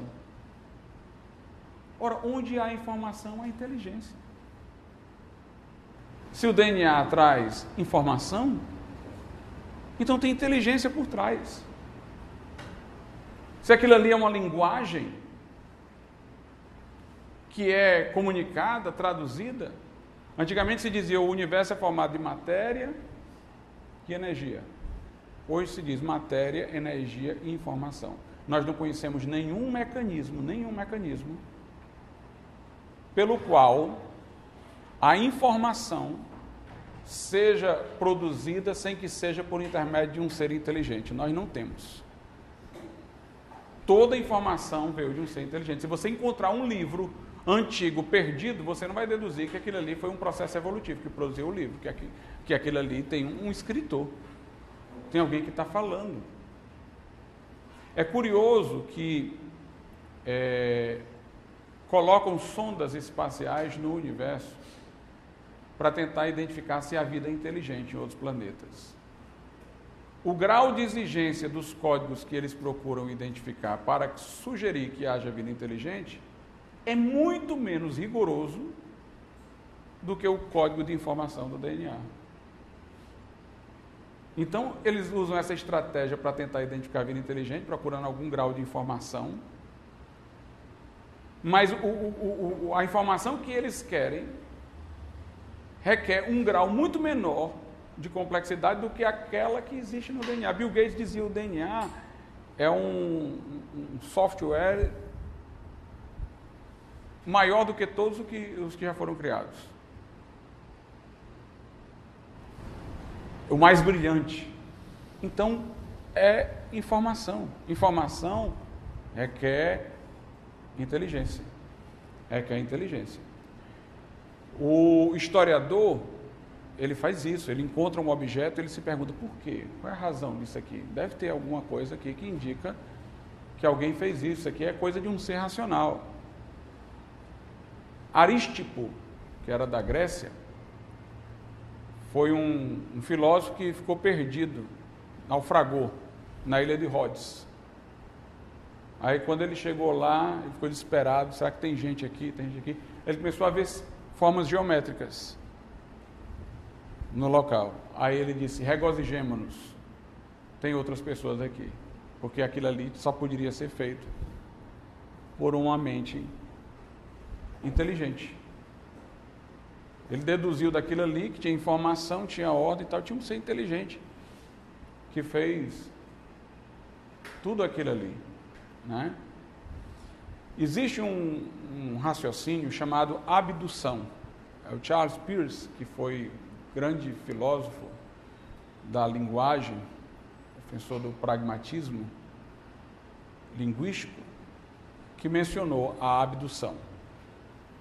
Ele disse: a abdução é aquele raciocínio onde eu penso assim: A está aqui, existe A, que é um evento extremamente improvável. Mas se B fosse, o A era óbvio. Então B deve existir. A abdução é um raciocínio pelo qual a gente, examinando o universo, procura a melhor estrutura para dar sentido ao que a gente constatou. Não é como a indução, porque você não está atrás simplesmente de uma lei descritiva. Você está atrás de uma estrutura maior, de uma visão global, que possa dar sentido ao mundo como você o está conhecendo. Isso seria a abdução. Então, por abdução, a gente deve reconhecer que tem uma mente inteligente por trás do universo. O investigador criminal usa a abdução. Ele procura uma narrativa para explicar os indícios que ele encontrou. Tem aquela reconstrução dos crimes, como é que o cara fez e tal. Então ele vai pegando, tem sangue aqui, isso aqui está rasgado, isso aqui tem marca de pegada e tal. Então ele tem aqueles indícios e ele formou uma narrativa que dá sentido a tudo aquilo ali que ele viu. É a abdução. Apesar de se dizer nos livros que o Sherlock Holmes usava a dedução, ele usava a abdução. Então, pela abdução, você é capaz de perceber os indícios de racionalidade no universo, que evoca a ideia de um projetista. O design inteligente hoje, portanto, é uma corrente científica que não quer dizer detalhes sobre quem é esse projetista. Aí deixa para a religião. Detalhes sobre quem ele se é um Deus assim, se é isso aí fica para a religião. A questão é que há indícios de que o universo veio de uma mente inteligente. É isso que o design inteligente quer encontrar, quer estabelecer. Isso daí dá sentido a tudo que nós fazemos. Por exemplo, um astrônomo de Cambridge e um de Paris, ao mesmo tempo, sem que um conhecesse o outro, descobriram a existência do planeta Netuno. Sem observação empírica, só por cálculos. E já, em momento seguinte, tiveram condições de examinar empiricamente e realmente o planeta Netuno estava lá. Como é que eles sabiam que os cálculos deles dariam certo? Como é que Einstein fez previsões de coisas que ele não observou empiricamente, só com caneta e papel? De onde é que você conclui que o universo deve seguir padrões matemáticos? Ou como diria Kepler, que a linguagem do mundo, ou com que Deus fez o mundo, é a matemática. Por que o universo tem que seguir? Por que a física tem que se explicar por fórmulas matemáticas que dão certo? Porque tem uma racionalidade na constituição do universo. Se o universo teve começo, mais ainda se fortalece a ideia de um ser transcendente, racional, que criou o universo. Agora, quem é Deus, como é Deus, o design inteligente não entra nisso. Aí a pessoa vai atrás de fontes de revelação, entra na questão de fé. O design inteligente é mostrando o limite da ciência. A ciência pode chegar à conclusão de que isso aqui não veio do acaso. Pode chegar à conclusão de que há uma mente inteligente. Aí no demais, outras fontes é que devem se seguir, Isso é importante por quê? Porque se você entende que tudo tem finalidade, voltamos lá para o direito natural. O direito natural presume que a natureza humana tenha finalidades estabelecidas. Porque no mundo de hoje, se tem negado o conceito até de natureza humana. Um mundo dominado pelo nominalismo, um mundo dominado por um tipo de existencialismo que nega as essencialidades, Até diz que se você vai ajudar uma coisa que o homem fez, aquilo tem um sentido que o homem deu. Aí eles admitem o telos. Mas o próprio homem não tem um telos. Aquilo que ele faz tem uma finalidade, mas ele próprio não tem uma finalidade. As coisas que ele cria têm a finalidade que ele arbitrariamente dá, como queira, mas ele próprio não tem uma finalidade. É assim que a perspectiva dominante aparece. Mas se eu volto a entender que o universo inteiro tem propósito, tem significado, veio de uma mente inteligente que criou e destinou para um propósito, né? Se é uma racionalidade na constituição do universo, então eu volto, por consequência, a reforçar a ideia de que há uma racionalidade na natureza humana. Que nós somos frutos de um design inteligente. Então, que existem finalidades, não aquelas que cada um para a sua vida pessoal, no seu projeto próprio de vida, estabeleceu, mas existem finalidades que foram estabelecidas para o homem enquanto homem, para a natureza humana. Se eu identificar essas finalidades, eu identifico, digamos assim, os primeiros princípios da eticidade, para daí entender o direito natural. Então, essas duas pesquisas, a do direito natural e do design inteligente, tem uma profunda congruência. Alguma pergunta, pessoal, que vocês queiram fazer? Agora fiquem à vontade. Esse padrão matemático que o senhor falou, exatamente assim que o Pedro vai conseguir descobrir através das observações da professora de Marcos. Uhum. Movimentos planetários ali, ao invés de circular como pensado de forma qualquer. O universo mesmo não é uma dança. Os planetas, o equilíbrio, né, é tudo dentro de um padrão que, se fosse mais para cá, um planeta saísse da sua órbita um pouco mais para cá ou mais para lá, era uma destruição. É uma verdadeira dança de equilíbrio, né? Todas as condições necessárias para a vida estão no nosso planeta, né? Então há uma sintonia fina para a vida no universo, a congruência da racionalidade com a ordem do universo, por isso que a gente faz descobertas, né? Kepler dizia, quando descobria alguma coisa, eu acabei de pensar um pensamento de Deus, né?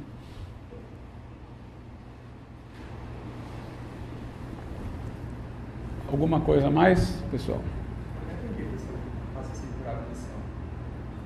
Assim, se eu falar mais eu acredito que a gente não fosse quase igual à indução, mas...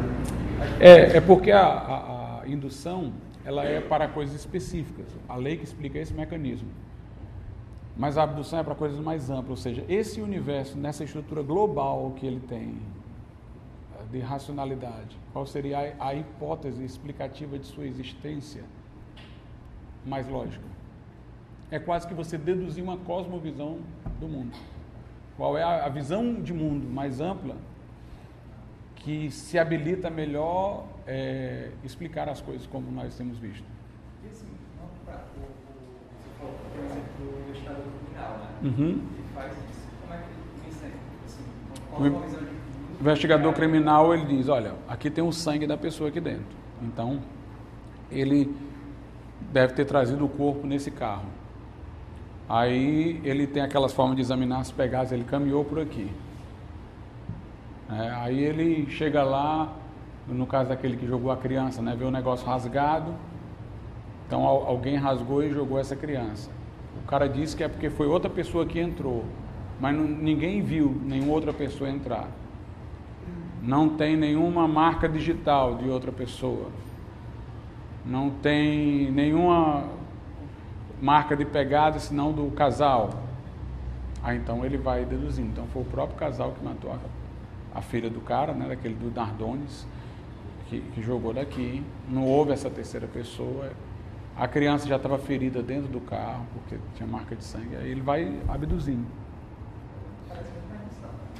Parece, mas o problema da indução é que a indução especificamente ela quer só uma lei de causa e efeito. Aí você está explicando alguma coisa que tem sentido e não que tem mecanismo. Então, por exemplo, na indução eu quero saber isso aqui esquentou e isso aqui esfriou. Mas aí não, aí eu estou formando uma narrativa sobre propósito, sobre significado, sobre como é que a pessoa fez e tal. Não é só... A indução seria... a criança caiu porque jogaram. A lei da gravidade faz a pessoa solta cair. Você está explicando só a queda. Mas a abdução é mais ampla, porque ela busca não apenas um mecanismo, como uma lei descritiva, ela busca um sentido. Como é que tudo, qual foi ela, por exemplo, no caso ela decifra toda a mente do criminoso, todo o propósito dele.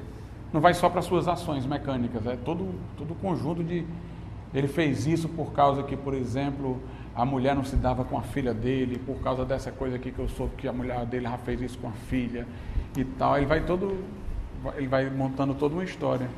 Agora, assim, a ciência atualmente é meio que abdica também da indução, né? Por exemplo, o Popper, ele fala que a indução nem existe. O que existe são contra-exemplos que você pode pegar através da falsificação física. Pois é, mas aí é que está a questão. A abdução, reconhecê-la, ajuda a você discuti-la, porque todo mundo faz, nem que não queira. O Popper tem uma visão do universo, inclusive da sociedade, por abdução. Ou seja, ele presume que para a sociedade ser democrática, ela tem que ser aberta. Então, ele imagina que tipo de sociedade é apta para atender aqueles valores que ele patrocina, por abdução. Eu quero que a sociedade seja assim, assim, assim. Como é que eu imagino essa sociedade para que seja? Então, ele faz abdução para ele, a própria conjectura dele, a conjectura que você tenta invalidar, né? Não é isso? Você não tem para ele uma coisa comprovada, você tem uma hipótese ainda não falseada, uma conjectura que você não conseguiu invalidar. Mas essa conjectura é o quê? É uma tentativa de abdução. Sendo que você depois vai tentar falsear ou não, mas ela é uma abdução. Exatamente. Então a abdução é uma coisa que, como os cientistas passaram muito tempo só com essa história de indução, dedução, eles nunca pensaram na abdução. Aí o Peirce é que traz essa novidade. Então, você tomar consciência de que existe a abdução, você vai permitir que ela seja discutida, porque os que falavam só em dedução e indução já faziam abdução, nem que não quisesse. Se você tem uma cosmovisão, você tem uma abdução. Até quando você, por exemplo, busca, como eu disse na minha última aula, uma aula aí para trás do Dilthey, né? Quando você procura regularidade no universo, você presume que o universo não é caótico. Então você já tem uma abdução. Você presume o universo de determinada maneira, por aquilo que você minimamente observou, as regularidades das chuvas em determinados períodos e tal, aí você vai atrás de tudo mais presumindo regularidade, mas você fez uma abdução a partir de sua experiência mais imediata.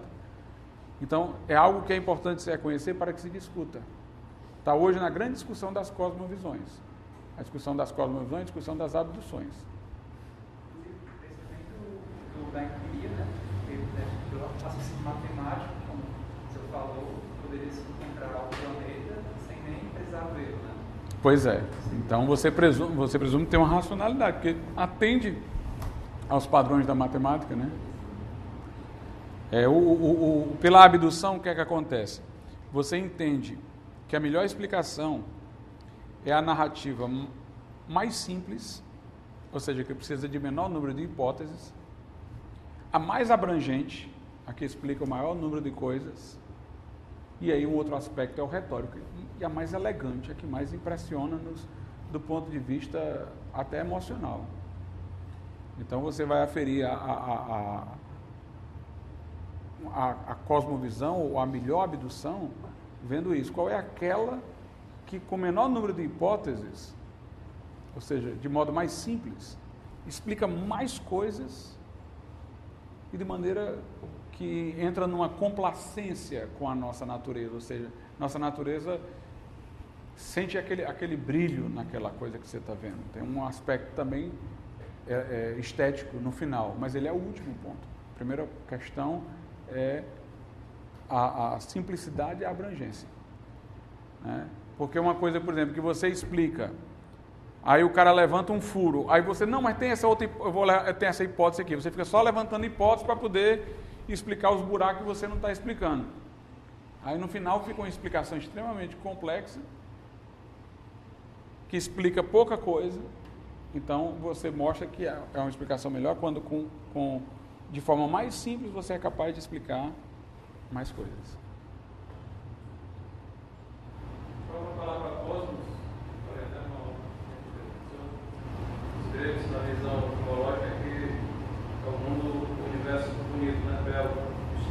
o cosmético que se usa para a maquiagem. É só ele, e não só tem uma função, mas tem beleza. Tem beleza, exatamente. Pois não, Lê. Pensando aqui que eu vou ter próximo essa semana uma aula sobre seleção natural, na verdade foi pouco, sobre seleção natural e sobre conhecimento. E foi comentado na sala se existe alguma relação. E esse tempo todo eu estava pensando se existe alguma relação. É claro que o senhor não tem conhecimento dos textos, né? Mas eu estava pensando se existe alguma relação entre seleção natural e o conhecimento. Existe no sentido de que se a seleção natural for verdade, o conhecimento não é. o William Lane Craig que fala sobre isso, né? O livro dele acho que é Cosmovisão e Filosofia. Alguém lembra do nome do livro dele? É Cosmovisão. Filosofia e Cosmovisão, né? É porque eu não tenho aqui. É William Lane, Lane, Craig, né? Mas é um capítulo que ele vai falar sobre isso, que ele vai dizer o seguinte, que o conceito de verdade não dá certo com a evolução. Por quê? Porque por que nós deveríamos estar seguros do conhecimento que temos se nós somos resultados de um processo evolutivo? Ele diz, a evolução está em função da sobrevivência, não da verdade. Não tem aquela história que, por exemplo, o cara está com câncer. Não, aí tem gente que diz, né? Não estou dizendo que deva ser feito isso, mas a pessoa diz, não, vamos mentir para ele, porque se ele souber, ele entra numa depressão, apressa a morte dele. É melhor que ele não saiba, até para poder ele viver mais. Você nota aí que, nesse aspecto, se você raciocinar pela sobrevivência, pode ser que mentir seja melhor do que dizer a verdade. Aí ele diz o seguinte, a evolução seria para garantir a sobrevivência da espécie, não o que é verdadeiro. Então, se eu achasse que há evolução, quem sabe o meu conceito de verdade não seria só aquilo que é melhor para a minha sobrevivência, e não tivesse nada a ver com verdade. Porque a evolução não quer a verdade, a evolução quer a sobrevivência, né? Então, se eu imaginar o conceito de verdade sobre a lógica da evolução, verdade não é o que é verdade. Verdade é aquilo que melhor pode favorecer a nossa sobrevivência. Seja no sentido que a gente dá de verdade, como correspondente à verdade, seja uma mentira. Nesse caso, a verdade seria boa ou não se enquadra nesse conceito? Não, nesse conceito aí o conceito de verdade esvazia-se. Verdade passa a ser uma metáfora para representar alguma estratégia de sobrevivência. Não tem verdade no sentido que vale a pena para a ciência. Sobre a questão também do contraditório, porque o contraditório, eticamente, tem que ser baseado na verdade. No caso, que muitas vezes no direito penal, pode-se usar os subterfúgios e contradizer com a mentira, né, muitas vezes para beneficiar uma parte. E aí, como se aproximar mais da ética assim? Pois é, nesse caso aí, se tudo fosse um processo evolutivo, o cara, por exemplo, acusado de alguma coisa, ele tinha mais era que mentir. Porque isso é que favorece a sobrevivência. A evolução não pensa em verdade, ela pensa em sobrevivência. Quer dizer, e se nós temos o conceito de verdade, não desse modo, mas do outro, então é porque provavelmente a evolução é que tem algum furo, não o conceito de verdade. Uma outra questão também, que é C.S. Lewis que coloca, o livro dele sobre milagres.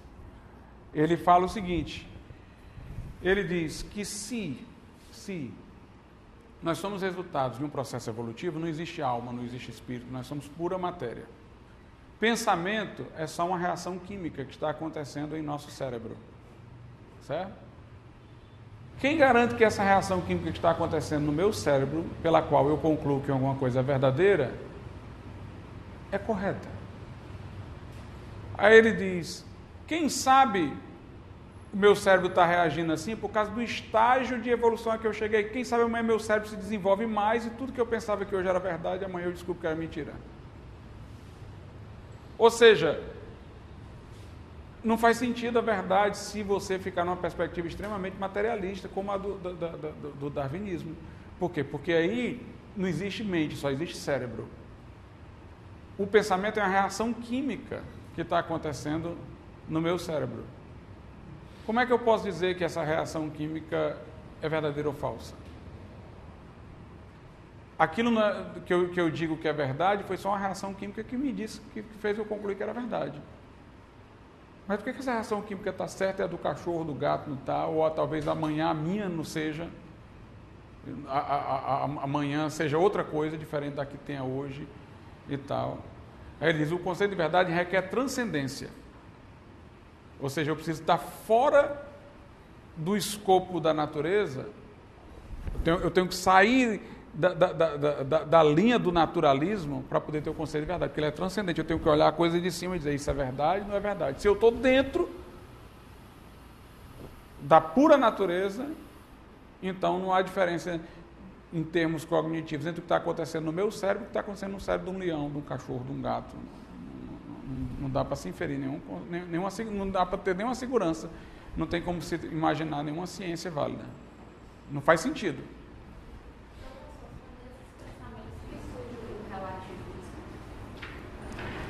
Exatamente. Agora, uma coisa curiosa é que o evolucionista mesmo, o evolucionista de carteirinha, né? Aquele que dedica-se a isso e tal, o defensor da cosmovisão naturalista, um cara como Richard Dawkins, por exemplo, ele é extremamente objetivista, ele mantém aquela visão da ciência, da modernidade, que ciência é exata, que está descobrindo a verdade, ele não admite que tem influências, digamos assim, de valores no pensamento dele, que tem cosmologia, ele está vendo tudo aquilo ali com verdade e tal, mas a grande questão é essa, a teoria dele é autofágica, digere a si mesma. Porque se ele é um animal evoluído, como é que ele sabe que chegou ao grau de evolução pelo qual o seu cérebro pode estar tão seguro de que tudo aquilo ali é verdade?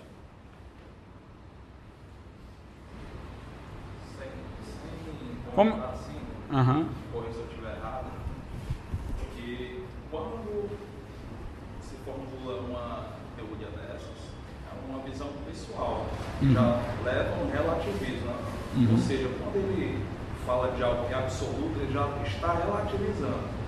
E na cultura ocidental, a gente vê muito impregnado esse pensamento que se diz relativista. Diferente de culturas orientais que buscam um pensamento mais absoluto.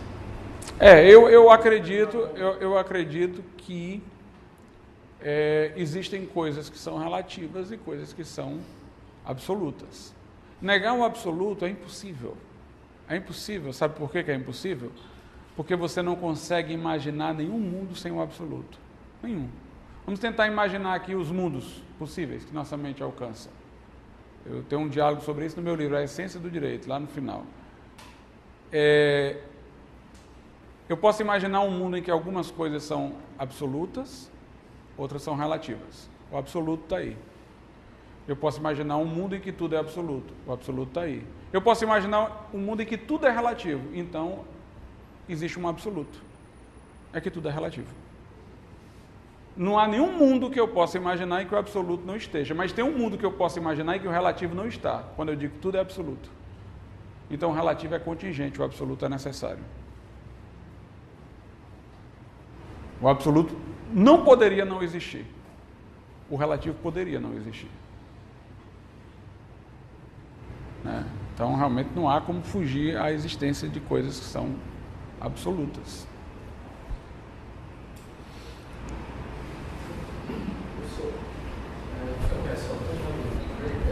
Tem um livro dele, acho que é em quarta, que ele rebate das vezes de que algumas pessoas alegam, não, na verdade o universo sempre existiu. Aí ele usa alguma ideia do pensador árabe, acho que é o casado, para provar que isso é impossível. Acho que é no mesmo capítulo que fala sobre o argumento canônico, que é uma coisa que mencionou aí. Só que eu não entendi exatamente. Pois é, eu não li esse livro dele. Aí eu não posso lhe dizer. Eu o conheci pessoalmente já. Estive com ele pessoalmente. Mas esse livro eu não li. Eu li esse outro aí, da Cosmovisão, então esse ainda li. Mas se você me trouxer assim um livro, me mostrar, eu posso tentar lhe explicar no momento futuro. Alguma coisa mais, pessoal? Pronto, então eu avisei aqui que a gente vai ver se é a nossa próxima reunião, possivelmente no outro mês, né? Normalmente é no primeiro sábado, mas a gente vai ver como é que vai ser, se houver alguma mudança, eu aviso. Poderá ser aqui ou no Café Patriota. O pessoal do Café Patriota sugeriu fazer por lá, tá certo? A gente vai ver, fazer uma reunião lá. Outra coisa também, nós temos no Facebook, né, a página Sociedade de Direito Natural. Vocês podem pedir para ser membro, se alguém não for, a gente adiciona, que aí vocês ficam acompanhando a rotina dos eventos. A ideia é que isso daqui possa instigá-los a ler mais sobre o assunto do direito natural e suas outras pontes, né? E que isso os leve a produzir no mundo acadêmico em função dessas coisas. No caso, nos encontros de iniciação à docência, as monografias no final do curso, nas dissertações de mestrado, tese de doutorado, tal, para a gente poder fazer aparecer de novo o assunto, trazer a discussão, né, voltar a dar força, né, a essa temática, viu? Quero aqui aproveitar o ensejo para agradecer o Ido aí, que sempre está fazendo aí os nossos cartazes, né, juntamente com o Leandro, e ajudando a gente a divulgar os eventos, tá certo? Tá. Muito obrigado, pessoal, a todos, até a próxima.